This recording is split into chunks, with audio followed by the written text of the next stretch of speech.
The movie is scary and spooky and filled with creepy crawler things. Rats that are spies, and bugs that are chocolates, and snakes and snails and puppy dog tails.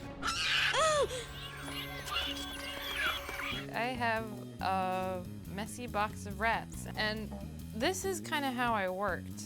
Yeah, the bag of rodents. It started out really organized and quickly became disheveled, but I think that for me, it worked out better that way, just having a pile of rats.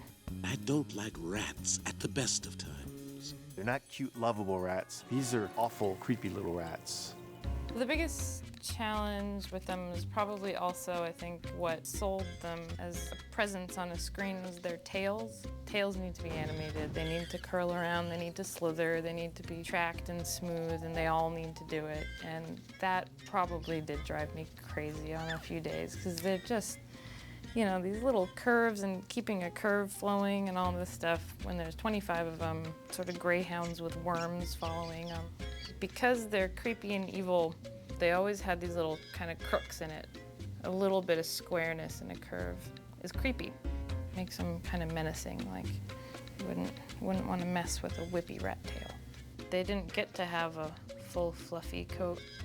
They got bald patches, so that's always icky. I think rats are underestimated. They're really intelligent. They're probably just about as smart as a cat.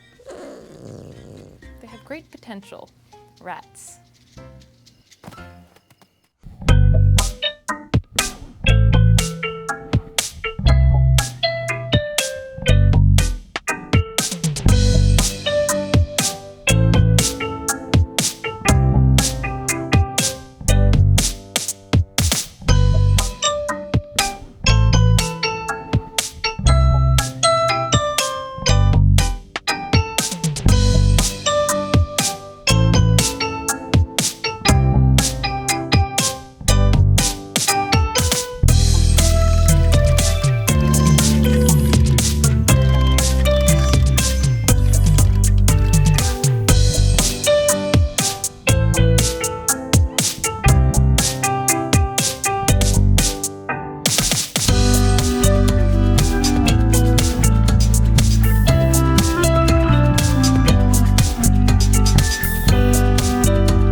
You have a very funny way of showing it.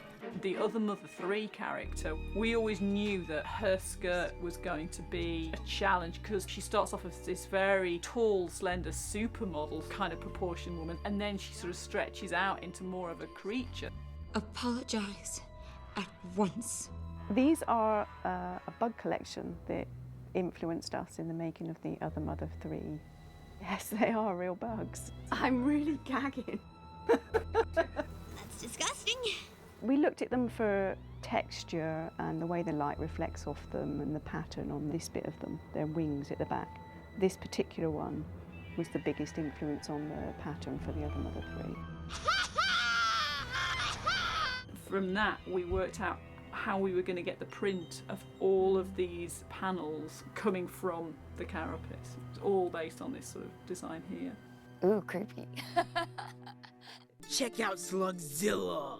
I heard about Slugzilla probably the second week that I was here. We were having a puppet breakdown meeting, and I thought it was a joke. Then it turns out it was actually real, that there was going to be a Slugzilla character. I was like, I really would like to make that character because we have such things in common. Why not?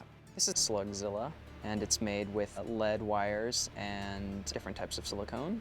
Yeah, silicone and lead, so definitely not safe for children to play with. This is the mold.